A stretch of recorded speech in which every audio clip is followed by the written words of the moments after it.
नमस्कार आदाब। ए to Z update में आपका स्वागत है। आज भुसावल शहर में तूफ़ानी बारिश होने के कारण सत्यसाई नगर में गिरा बिजली के तार पर एक पेड़। वहां के नागरिकों का कहना है ये तेज़ हवाओं के कारण और बारिश के कारण गिरा है।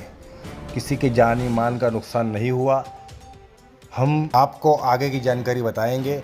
हमारे साथ में बने रहिए और देखते रहिए ए टू जेड अपडेट। नमस्कार आदाब।